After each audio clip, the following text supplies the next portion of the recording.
that's close to home. Live, local, social. It's time for the Splash Live, Greater West Bloomfield's news magazine show. On cable, on the web, and all over social media. Featuring stories from close to home, starring people like you. Live from Greater West Bloomfield, it's the Splash Live.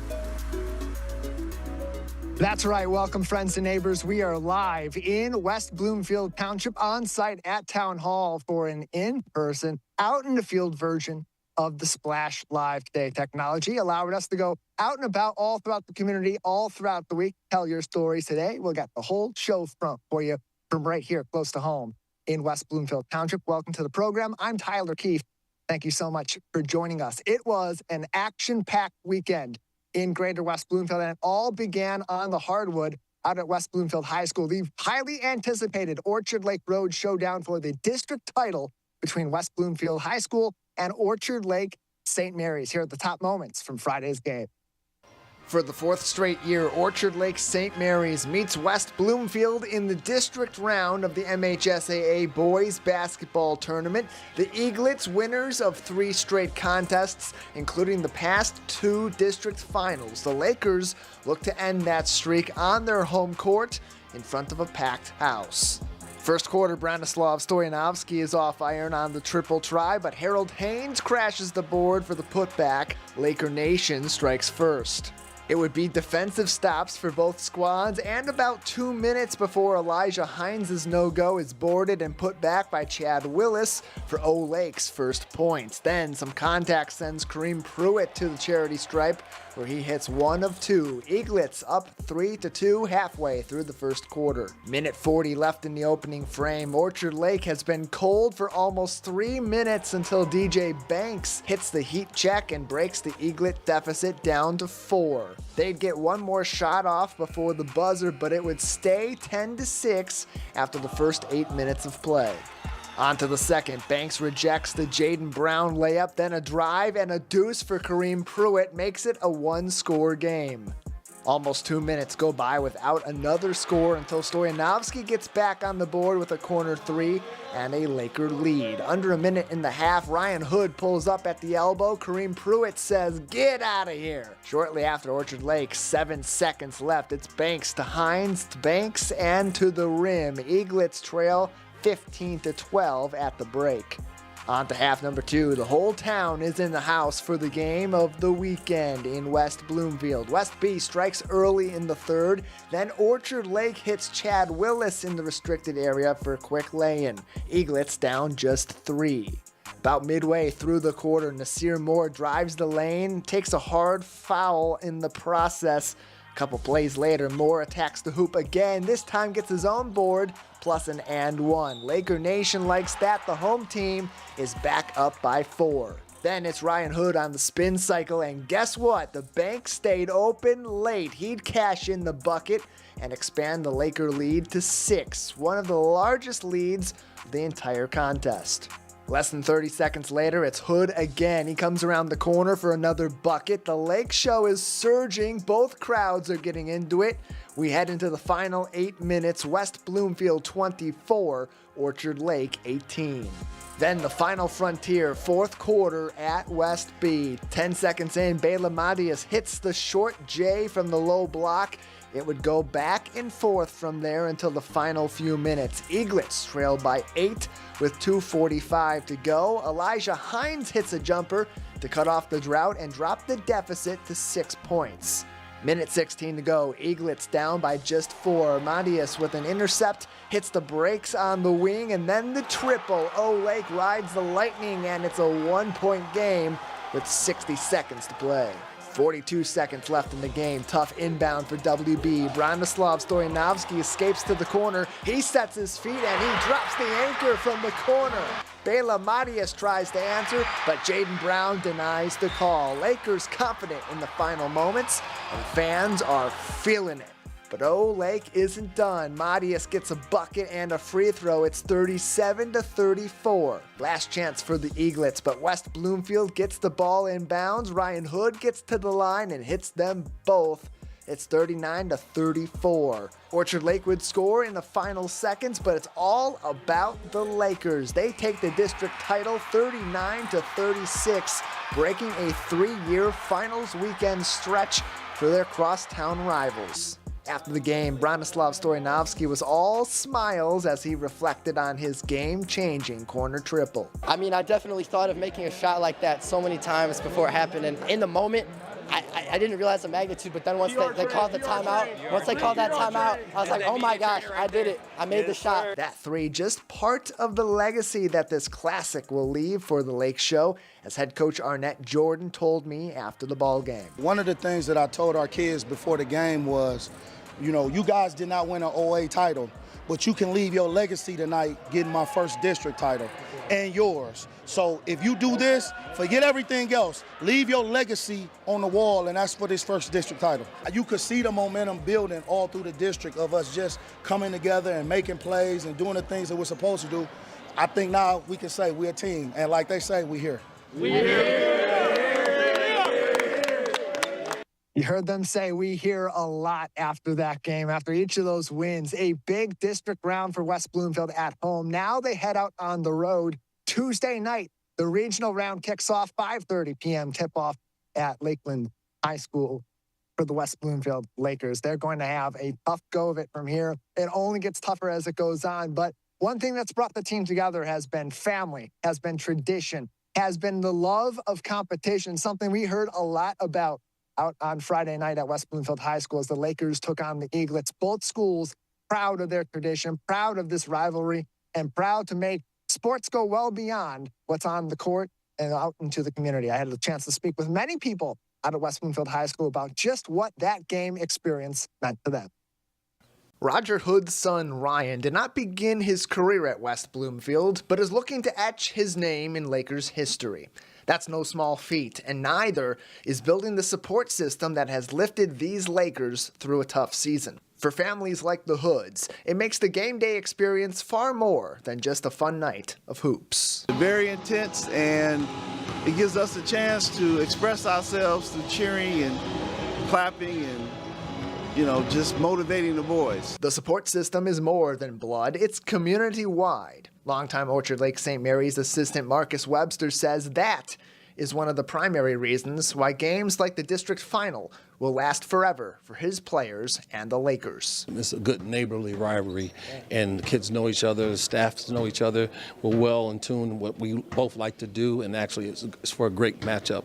It's good for the kids' experience, too, over a lifetime. They'll be talking about this years down the line when they all become college students and adults. They'll go back to the days that they played each other back in the district final. So, a lifer in his own right at West Bloomfield, athletic director Eric Pierce concurs with Coach Webster.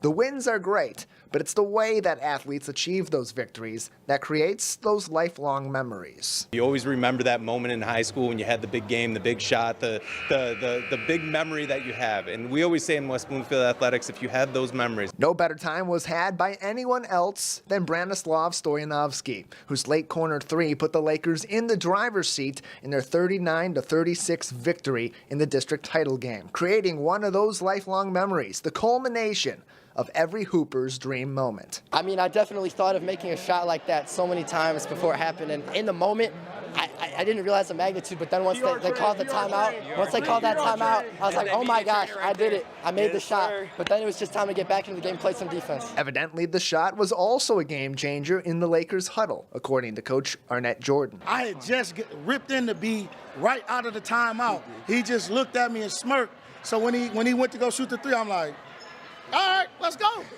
Let's go. And he a big shot hitter. Yeah, what did he give you after that shot? He looked at me like, oh, take that. Now it's winning time for West Bloomfield. That's where Ryan Hood comes in, a championship competitor in Texas. Ryan now celebrates a district championship at West Bloomfield, but with the upperclassmen advice for keeping the Lake Show on the road to the Breslin Center. Just stay locked in at practice, keep being together, and we're going to be able to do something for sure. We're here. At the very least, for Ryan Hood, bragging rights in a family rivalry where his brother attended the rival school up Orchard Lake Road. Yeah, it feels great. You know, I get a little revenge. I always love it. Nobody would expect a playoff run from a team with a losing record. Coach Jordan argues that to be a false negative. He believes his team's regular season losses are the catalyst behind historic victories like the district championship game. During the league, we lost 7 or 8 games by less than 3 points, and I kept telling the kids, just stack.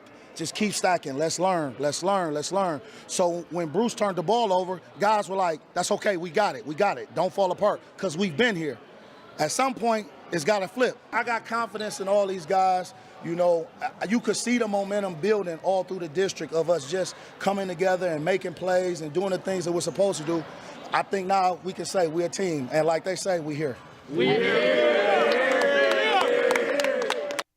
The Lakers will take on Avondale, 5:30 p.m. Tuesday tip-off at Waterford Mott. Earlier on, I misspoke and said Lakeland. That's where the girls are playing on Wednesday, possibly even on Friday. In their district round, the boys basketball team from West Bloomfield, they continue on Tuesday, 5:30 tip-off in the regional semifinal at Waterford Mott High School. Stay tuned right here on the Splash Live for continuing coverage of high school basketball playoffs for the boys, and this week, we begin our coverage of the girls as well. CivicCenterTV.com, and a huge congratulations to the Lakers who have played Orchard Lake St. Mary's each of the last 4 seasons in the district round at West Bloomfield High School. This is the first time they have been victorious.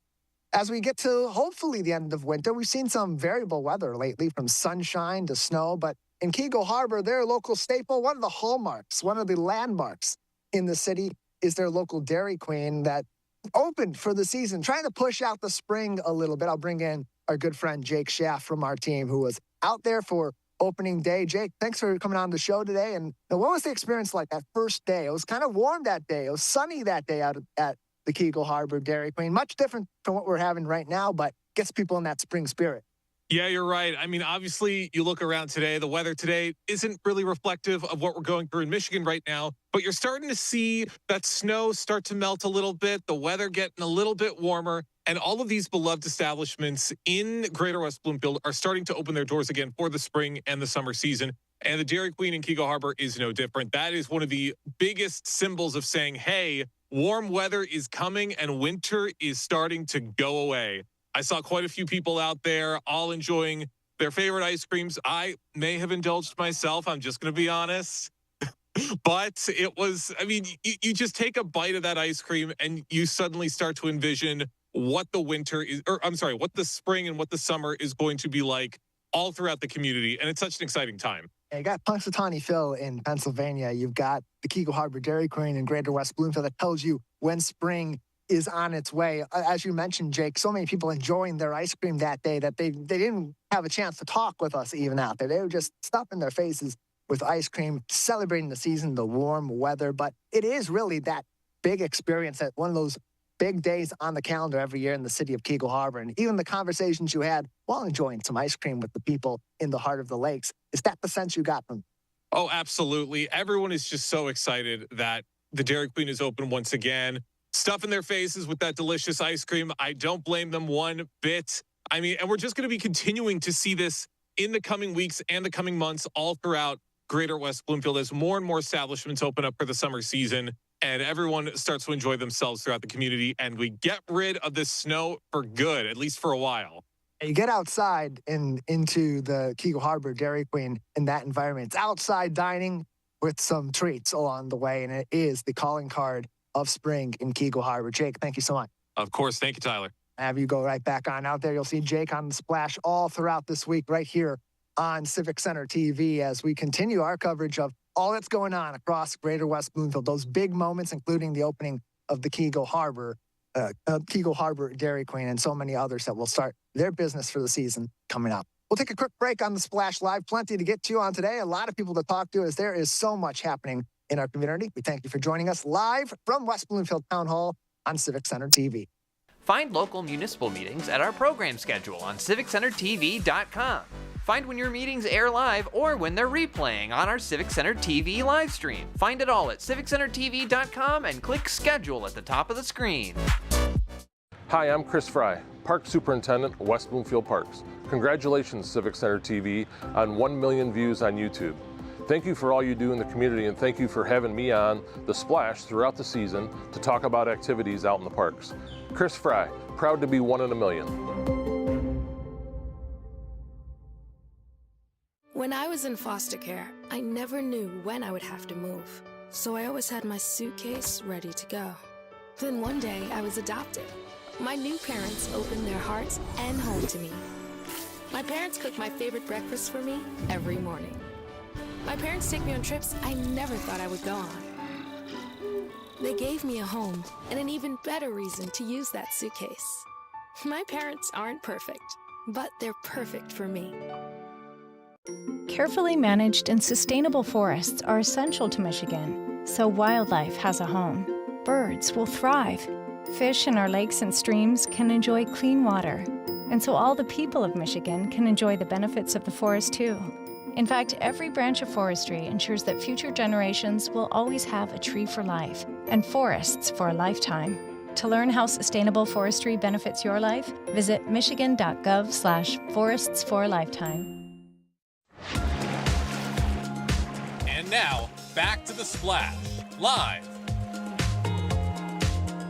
Welcome back live, local, social at West Bloomfield Town Hall, live on The Splash. I'm Tyler Keith. Thank you so much for joining us on a busy day and a busy time here in Greater West Bloomfield. So much going on, fun, games, intrigue, and a lot of news in our community. We appreciate you joining us each and every day and always following along on our social media, Facebook at Civic Center TV 15, YouTube, X, and Instagram as well at Civic Center TV.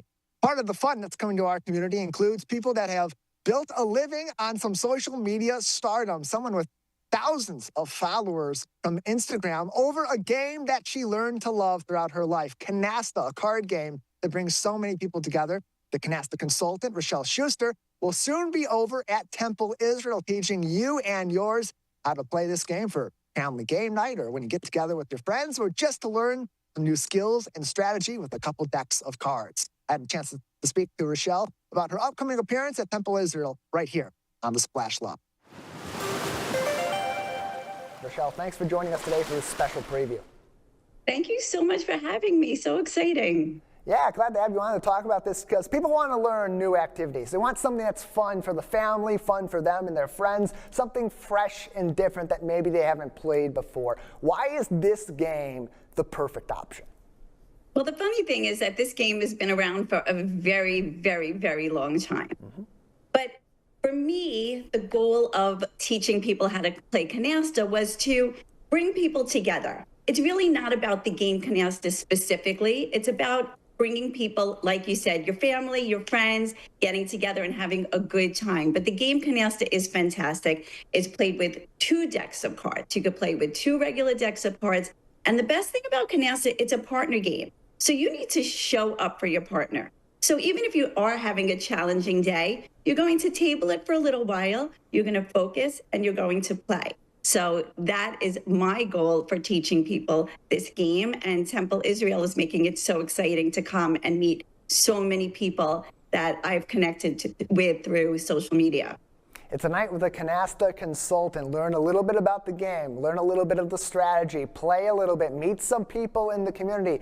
So much fun behind this. And Rochelle, as people come to this event and they are ready to learn maybe a new game for their lineup or improve their skills, what can they expect? What's going to kind of be the flow of this event?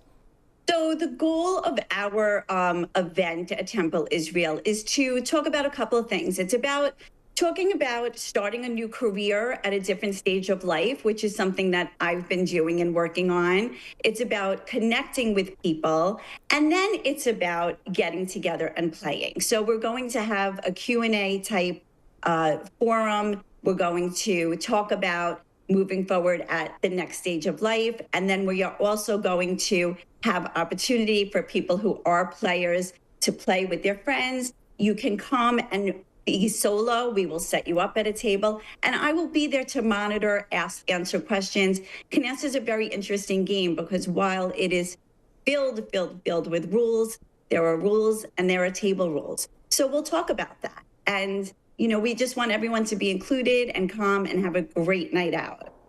And this is a game, Rochelle, that what's great about this is it's a great social game. It's something you can get together with friends and play. Maybe it's a good game for couples and their couple friends to play and get to know each other a little better, have some friendly competition. But it's something that's great for people of any age to learn a little bit and to have a little bit of that strategy that they can also employ beyond this game. How does gaming, in particular something like this that involves that strategy and that teamwork, translate beyond just your family game night? Well, that's really what my goal of Canasta Consultant is. It's making it a priority to take a little time for yourself. And a lot of us forget about that. When we're young, we're busy doing all our school and all that kind of stuff, things that our parents are telling us that we need to do. And then as we move on to young adults, we're focusing on taking care of our own young children. And then, before you know it, you're very caught up and you're never really thinking about yourself. And really my motivation to get playing wasn't until much later on in life when I was watching how my mother did prioritize these relationships for herself. And it's keeping her an independent woman at 79 years old. But I teach women, men, all different ages, all different backgrounds to come together and play. And you mentioned the connection with your mother and her connection to playing games with her friends kept her vibrant, kept her socially active, kept her building a community around her for years to come. For you personally, as you became the Canasta Consultant, how did you get into this? How did this become part of your life? Well, it's actually a really fun story for me. I learned how to play many years ago, but like I said, I really didn't commit to the game. And if you don't play this game regularly, it's very hard to remember the rules. When I wanted to start playing again, and I would ask all my friends, everybody associated it with being old, with being a grandma. And I'm neither a grandma yet, hopefully soon, one day, but I'm getting older, but not really at that stage where people thought that this is what it's all about. So I would ask, and nobody wanted to play with me until somebody asked me. And I joined them, and it was the best Wednesday of my life. And while I've always worked as an adult, I said I was going to prioritize this for myself.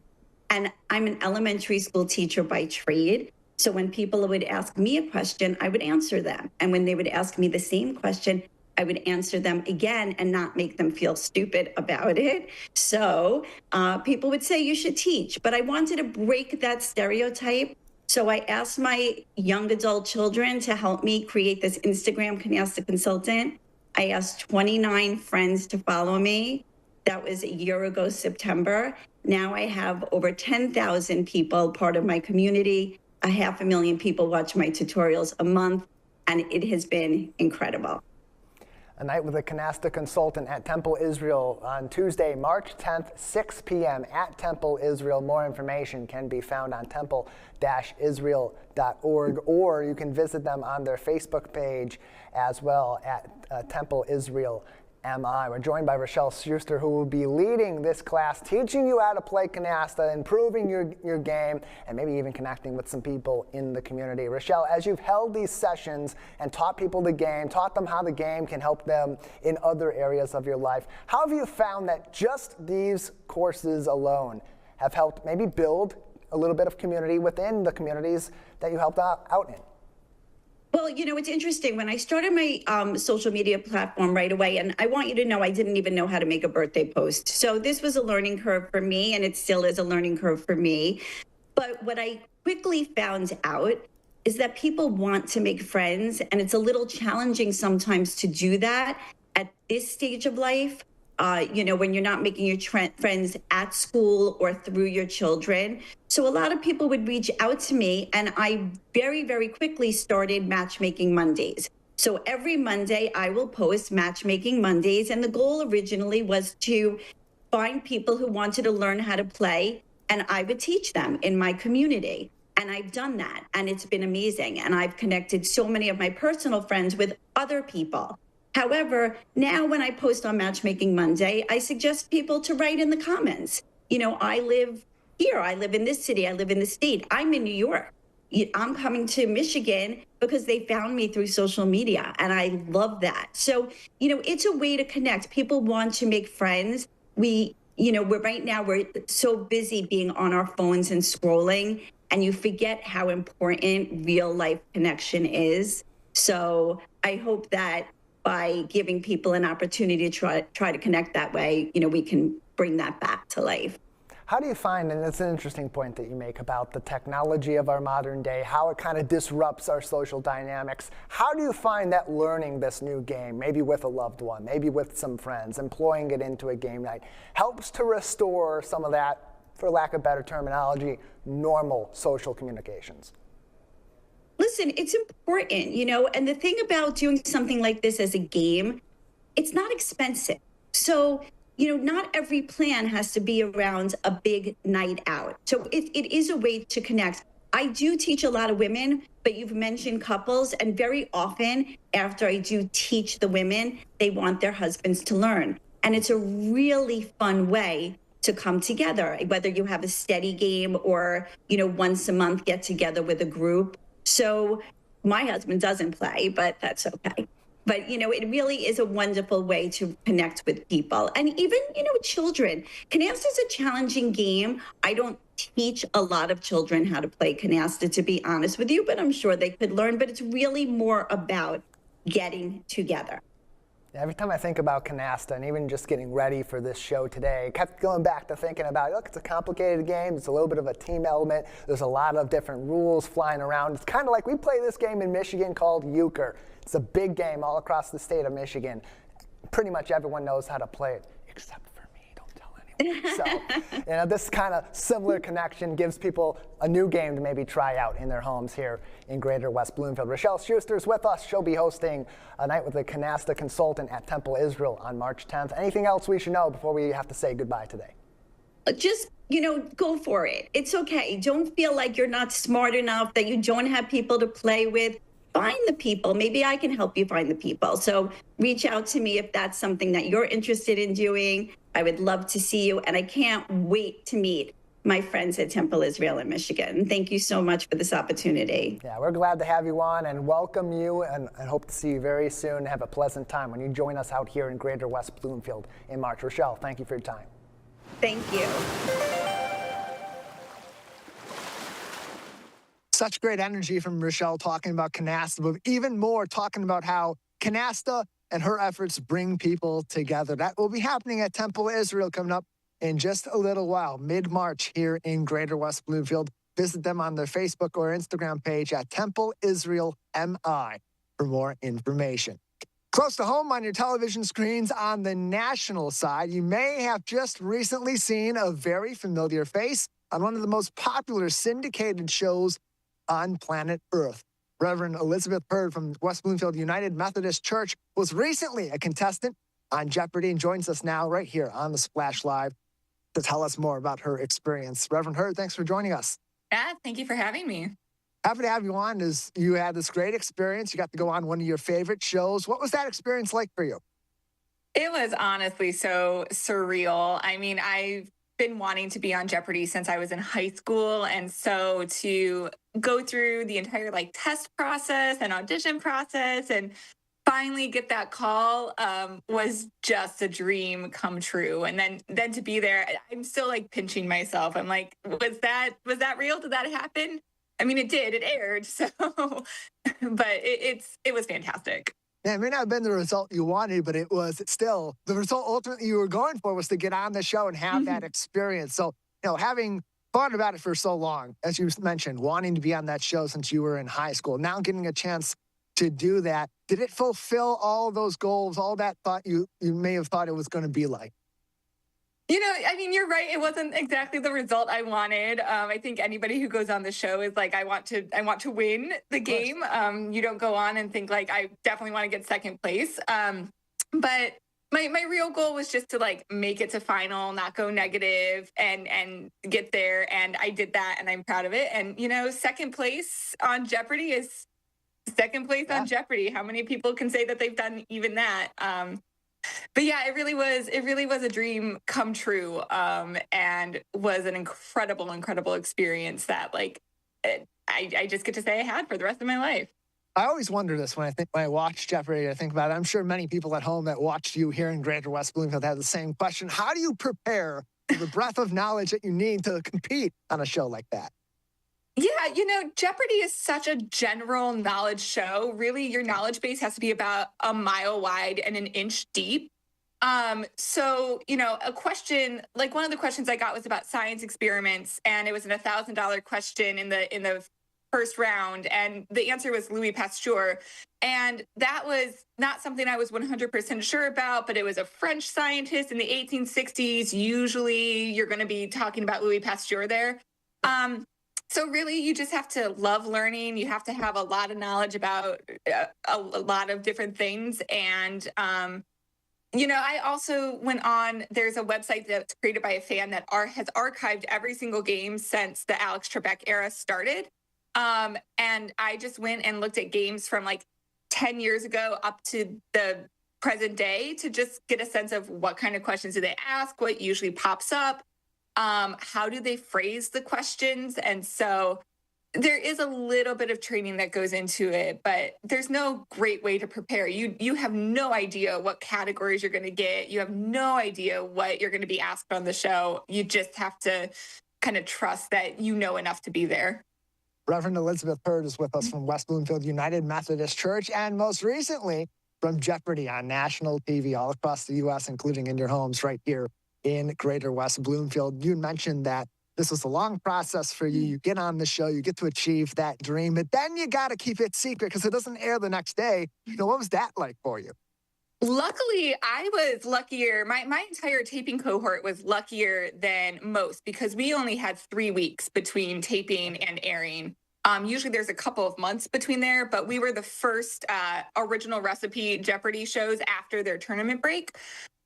So it was interesting. Luckily, my parents had been out there with me, so my parents had known how I did. I may have told my brother and like a couple of very trusted friends, but I think that was actually kind of really fun, was the secret of holding in how I had done, because, a bunch of my friends were like, well, did you win? Did you win? And I'm like, you have to watch. You have to watch the show. And that just made for a really excellent like surprise when I had my viewing party and my friends were there watching. Would have been more excellent if I had won, but they were so glad to see that I had been out there and done a great job. So, and you got to go do something that you had always thought about doing, and so many people have those thoughts in their head. They have these shows they want to audition for, they want to try out for something like Jeopardy, and they put it off because life's in the way. I don't know if I'm going to have time. What's your advice to people if they have a show like this that they want to go on,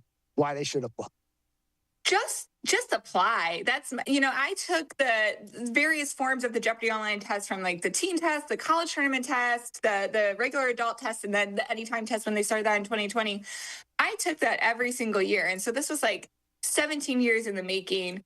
I had landed a couple of auditions that didn't work out. And then for whatever reason, this was the year. So just be persistent, just keep trying. You talk about putting something off. I literally the day before I got the notice that I had an audition for Jeopardy, I found out that I had thyroid cancer. And so it was just this very weird thing of like, life is lifing, and yet this dream is still there. Life is going to happen. And if you have something that you want to go for it, just make sure you do. Because it will, if it's meant to be, I truly think the opportunity will come to you. And it gives you a chance to let people know your story and maybe perhaps be an inspiration for someone else. It's something you do on a day-to-day basis in your day job here at United Methodist Church. And I know for other people that may have those stories, that may be able to put themselves out in this way, what experience did you have being able to express yourself through going on a show like this? Yeah, it was interesting because I was so nervous about like what was I going to look like on Jeopardy. And I think that one thing that I've heard consistently from like my friends and my family that have watched was that like, yeah, that was exactly how we expected you to be. Like I I'm a very external processor. So every single time I got a question right, I had a reaction. When I got a question wrong, I had a reaction. I made a little quip about my mom having a pacemaker when I hit a daily double.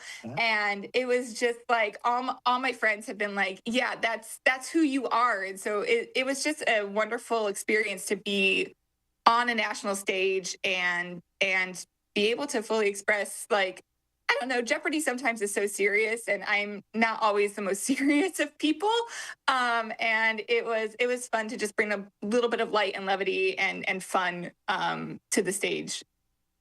It's always a fun time to have that experience and to be able to spread some smiles to people in your community and far beyond. Reverend Hurd, before I let you go, gotta give you the question. They do this sometimes. They like the people that they have on. Their second place people come back again. Would you do Jeopardy?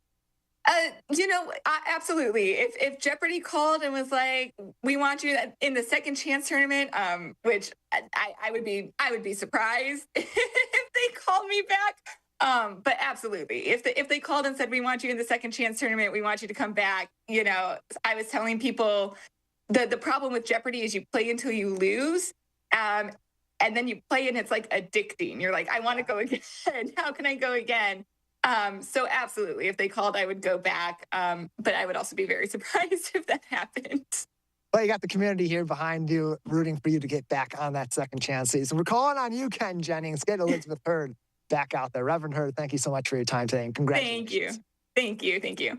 Reverend Elizabeth Hurd from United Methodist Church in West Bloomfield, but on the national stage. She is from Jeopardy. After this weekend, haven't had a chance to see it, go back online and check out those recent episodes. We've got some big updates from right here close to home in Greater West Bloomfield. Perhaps you've been driving up and down Orchard Lake Road and seen one of the most highly anticipated projects in our community in recent years. Big changes over at Fire Station Number 1. We sent our team's Jake Schaff out there to learn more about the most recent updates. It may not look like much at the moment, but construction has been hard at work for the brand new West Bloomfield Fire Station Number 1, a building that is planning to serve as a beacon for the West Bloomfield community and a symbol of the fire department's dedication to protecting our neighbors. I had the chance to speak with Deputy Fire Chief Mark Lawry to get some updates on the construction's progress and to get a better understanding of what this brand new fire station will be providing. I just got back from a walkthrough with Partners and Architect, and we went through the walkthrough of the upper level. So right now the upper level is studded in. That means that the drywall and everything isn't in yet.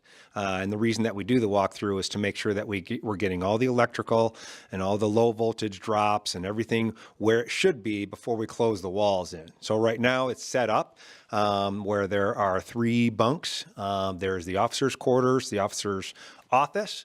And then we did a quick look at the downstairs. Probably about a month from now, we'll go do the walkthrough of the downstairs.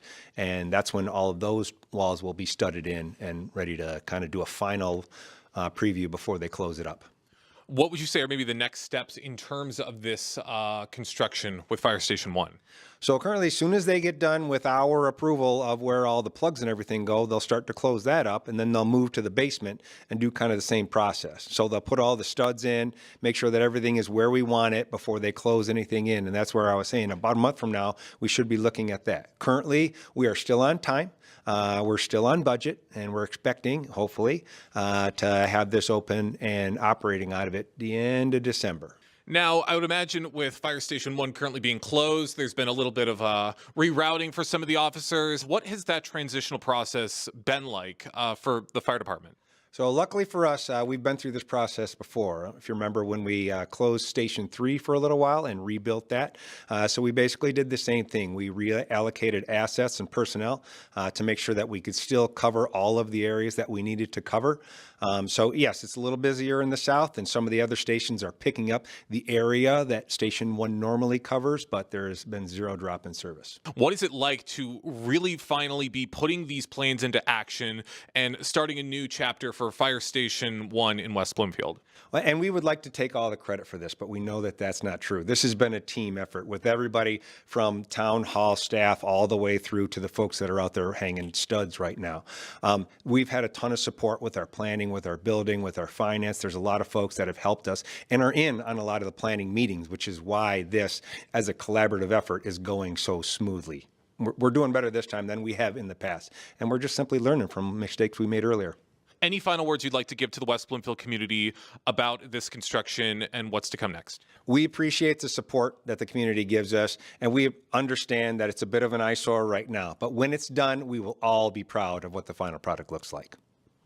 Plenty of work being done here in West Bloomfield, with this building set to open by the end of this year, as this brand new fire station will serve its purpose and serve the community for many years in the future. For Civic Center TV, I'm Jake Schaff.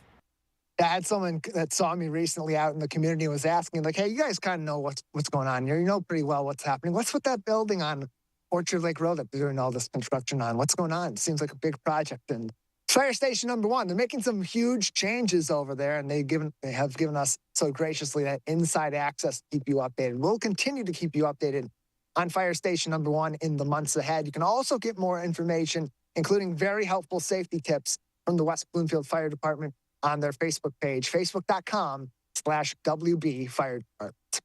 Close to home and all throughout Oakland County. You look this time of the year with the weather getting warm, going back to being cold. Now we got snow again. Those roads get really treacherous, especially when you get a bunch of potholes on your commute here in the community and out around Oakland County. I spoke to Craig Bryson from the Road Commission for Oakland County to learn what they do when these potholes pop up, why they pop up so commonly this time of the year, and how you can help the Road Commission. Craig, appreciate you coming on the show. Thank you, Tyler. Good to be here. Glad to have you on to talk about this. I'm sure it's something on the minds of a lot of people. We've seen a lot of these potholes pop up, especially in the last couple of weeks. Part of that, I'd imagine, is because we went from having a frigidly cold winter, not uncommon for us here in southeast Michigan, to all of a sudden it feels like spring outside. Punxsutawney Phil might be full of crap in 2026. How does that weather pattern, that weather behavior, impact our roadways, especially when it's such a sudden change? Well, that as you implied, that's the perfect recipe for the creation of potholes. When you have it freezing and the water gets into the cracks in the roads, freezes, it expands, then the temperatures rise, that water melts and it leaves a void in the road. As soon as a car drives over it, the road collapses and you've got a pothole. And obviously we've seen that all over the county multiple times as we've had these fluctuations in temperature. And what's the science behind that, too? Because we know that these temperatures obviously have an impact on our roads. The freezing temperatures, all the salt and the other debris from the winter can have an impact. But scientifically, when that weather pattern changes, how does the way that our roads are built factor in to how these potholes pop up? Well, the part of the problem really is not so much science, but it's age and dollars. The problem, the area where we have the problems are the roads that are old. It's not the roads that we've resurfaced or reconstructed recently. It's the roads that we have not yet been able to reconstruct or resurface that have a lot of cracks in them because the pavement is old and the moisture gets into those cracks. And that's where the trouble starts. The moisture goes down, it freezes inside the pavement, it expands, and as I said, it creates the void that then becomes the pothole. So it's really a question of those older pavements, those older roads that are the real problem. The Road Commission, when we have a weather event, will clear the main roads first, those major thoroughfares like freeways and highways in Greater West Bloomfield. Orchard Lake Road, one of the first that will be on the docket for the Road Commission for Oakland County. And so when you have these potholes pop up, is it the same sort of priority, or does severity play into how you respond to them organizationally? It's both. First and foremost, for our regular routine pothole patching, safety dictates, just like with plowing and salting, that we do the busier roads first, the roads that carry the most traffic moving at the highest speeds. However, when we learn about one of those big tire bursting potholes, that immediately becomes a priority wherever it is. We don't want to see anybody get a flat tire if we can help it, or damage a rim or worse. So we will immediately go to fix those potholes. If it's after hours and we're not in, we'll bring in crews to fix those. Those are critical. And that's where, frankly, we rely a lot on the public to tell us about those, because they can develop almost instantaneously, almost anywhere. And while we're out, we can't be everywhere all the time. So when people let us know about those, we'll get on those right away. And it's a little bit different when you have city roads or local roads in our cities and our townships here in Greater West Bloomfield or otherwise. How does the Road Commission collaborate with our local communities when their roads, maybe not those major thoroughfares, are experiencing similar issues? Well, each community that has jurisdiction over its roads is responsible for the maintenance of those roads. So, for example, in West Bloomfield Township, we have jurisdiction over all the roads. So we handle all of those. In the cities and villages, we have a mix where some of the main roads are ours and some of them belong to the cities and villages. And we cannot legally spend our money on their roads, and they can't legally spend their money on our roads. So we each take care of our own road systems. And so when you have potholes, if it's on a city road, probably should call City Hall. When it's on one of those major roads, the Road Commission for Oakland County would be your first point of contact. For more information, rcocweb.org. You can also follow the Road Commission for Oakland County for updates on our local roadways, facebook.com/RoadCom or @RoadCom on Facebook for more info. Craig Bryson joins us from the Road Commission for Oakland County. We've seen a lot of potholes lately, and they're on the docket addressing that each and every day across Greater West Bloomfield and around Oakland County. What are some of the fixes that are applied to these potholes, Craig? Because the reality of it is we're still just right now, as we're talking today in late February, we could be 2 weeks from now, 3 weeks from now, have another set of snowstorms, another unthawing again. Are these temporary fixes or are these permanent fixes that you're applying to these potholes? They are not permanent fixes. They are temporary fixes. The only material that is available to use in the winter is something called cold patch. It's specifically designed for use in the winter. It remains malleable even in below freezing temperatures, so our crews can shovel it and put it in the holes.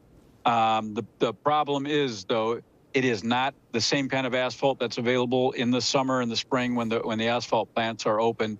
And it works well in some situations where the road is dry and where the road around the pothole is solid. But if we're patching a hole where the road is crumbling around the patch and where there's water already in the hole, odds are it's not going to last that long, that the road will continue to crumble around it, and that moisture will prevent it from lasting an awfully long time. But again, it's the only material that is available this time of year, specifically designed for this use. But the ideal solution is when the asphalt plants open in the spring to use what we call hot mix, much closer to an asphalt-like pavement that we use when we're repaving roads, and that lasts much longer. So how long does that end up lasting, or is there a more permanent solution outside of either doing that or, as you mentioned earlier on, a fully new repaving of the road? Yeah, a cold patch can last anywhere from a couple hours to theoretically a couple of years. It really depends on what the road condition is around that pothole. But the real solution is to resurface road. Potholes, in the best scenario, are just a temporary solution. The real solution is to put down new asphalt, either reconstruct the road or just put down new asphalt. If the road is in moderately decent shape, we can put new asphalt right on top of the existing road. Those solutions will get us more than likely at least 5 years. A reconstruction can get us 20 or 30 years. So those are the real solutions. Craig Bryson joins us on the Splash Live today. We're talking about potholes. If you've seen them pop up in the community, think about it. Local road, you should call City Hall. If you're in West Bloomfield Township, even call Town Hall. They'll communicate with the Road Commission on repairing those roadways, those major thoroughfares. Think Middle Belt, think Orchard Lake Road, even Cass Lake in some different parts of Greater West Bloomfield. That's going to be more along the lines of something the Road Commission for Oakland County will address. Craig, if people in our community see those potholes come up on Orchard Lake Road or any of those other major thoroughfares in our communities that I just mentioned, what should they do? How do they go about getting that word to the Road Commission? Right, and we do appreciate that information. They can either call us or they can go to the website, as you mentioned, www.rcocweb.org. There's a button at the top of the page to report issues. You click on that and select potholes. There's a form you can fill out that tells us exactly where it is. If it's an emergency pothole that's causing flat tires or could potentially cause crashes, please call us. And the number is 877-888-8888. 858-4804. Those are the best ways to get a hold of us. Another way to find that information, rcocweb.org. Craig Bryson with us as we talk about potholes today. Other than, of course, calling in those potholes to get them repaired as quickly as possible by the Road Commission for Oakland County, what other steps can drivers take as they may be aware of potholes being in the vicinity as they're driving throughout our community, or if they're coming up on one to protect their vehicle, prevent that damage we often see this time of year?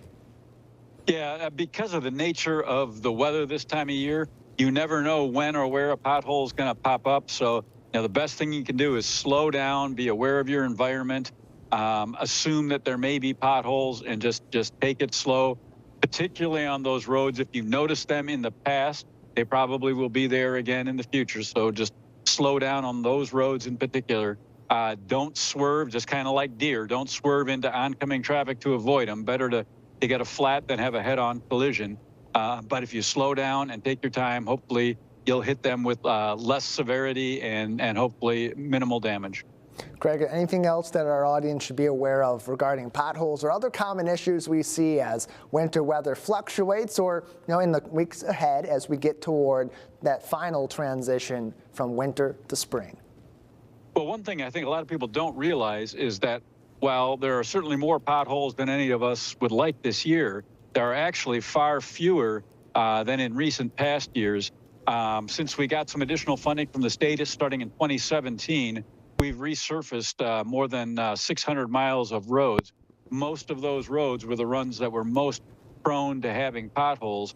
So we've repaired a lot of the worst roads. So there are actually far fewer potholes, believe it or not, this year than in recent past years. Again, any potholes are too many, but fewer is better. And we're in better shape.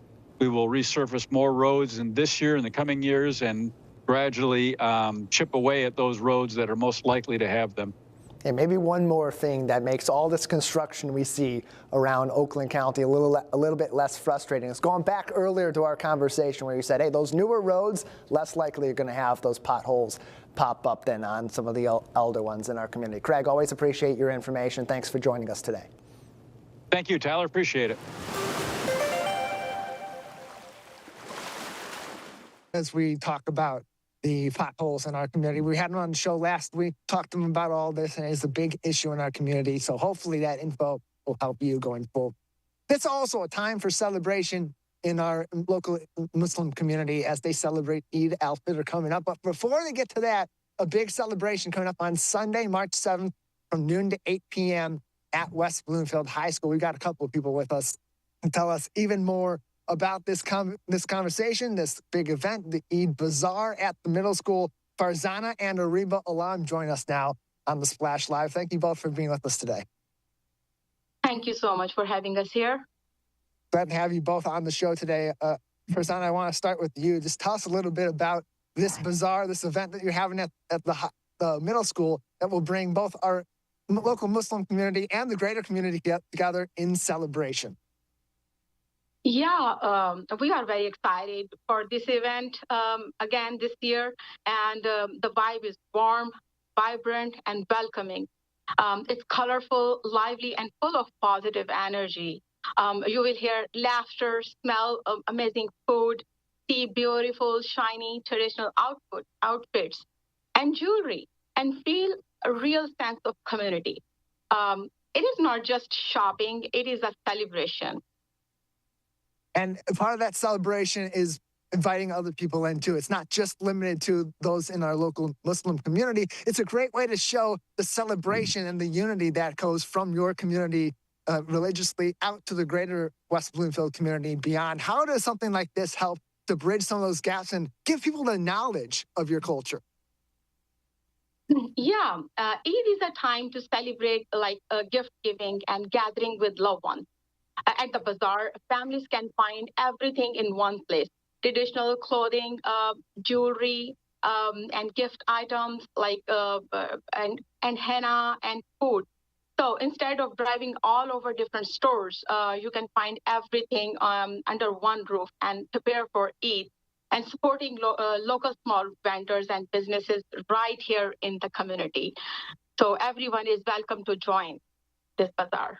And Ariba, I want to go to you too, give you a chance to speak on this too, because as a younger person in our community, it can be tough to make those connections with people on a religious level, especially in a community that's so culturally diverse, to bring people in. How does something like this help you connect with more people in your community and in your age cohort to let them get to know a little bit of your cultural background? Yeah, first off, thank you for having me. I think these types of events really help with connecting with people that are in my age group, because to these types of events, families come. It's not just elderly people or young people, it's like people of all ages, all cultures and backgrounds. So it's definitely a great way to connect with those people, and you can chit chat and shop and make those types of connections and long-term friendships as well. How does this, Ariba, connect people to the spirit of the Eid al-Fitr season and this time of the year in your community? What do you hope is the takeaway people have when they leave that fun day out at West Bloomfield Middle School on Sunday? I hope that the takeaway is that it's important to embrace everybody's culture and religion, and that there's fun parts in everything that you do. There's food and clothing, jewelry, like henna. I know a lot of my friends are really excited for the henna. A lot of people love that. They think it's very beautiful. So I think that's also like a fun thing. So just connecting with each other. That's like the big takeaways for everyone to come together in these types of events.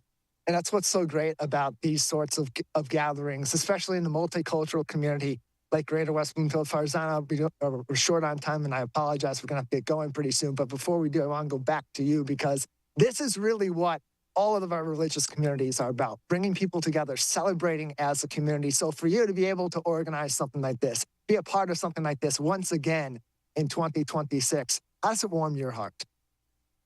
Yeah, it feels like so much excitement, and I would absolutely love everyone to join. This event is about the community, culture, and connections. So it is a good opportunity to learn, try new food, see beautiful tradition, and support local business. Everyone is welcome, and we like to see everyone on the day of March 7th. Sunday, March 7th, 12 noon to 8 p.m., West Bloomfield Middle School, right in the heart of our community on Orchard Lake Road. Farzana, Ariba, thank you so much for joining us today, and best of luck this weekend. Thank you so much. We appreciate it.